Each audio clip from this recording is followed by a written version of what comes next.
So hey guys, বন্ধুরা কেমন আছো তোমরা?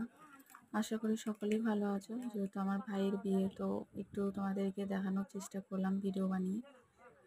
তো এখানে ভাই পুরো স্নান টান করে রেডি হয়ে ড্রেসেস পরে, তো মা আর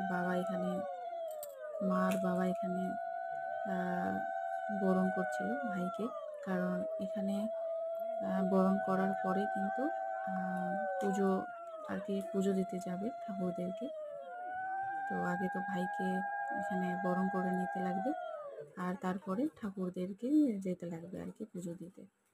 তো আমাদের এদিকে যত কিছু গায়ে গ্রাম আছে আর কি, অনেকগুলো ঠাকুর আছে, তো ওদেরকে যেতে লাগবে, তারপরেই আর কি বিয়ে যাবে বিকালবেলা। তো এখানে সব কিছু কমপ্লিট করা হচ্ছে। তো তোমরা দেখতে থাকো বন্ধুরা, আরও নিয়ে আসবে তোমাদের জন্য ভিডিও নিয়ে। তো এখানে আমার বৌদি আর আমার মেজদি বসে আছে ভাইয়ের সাথে।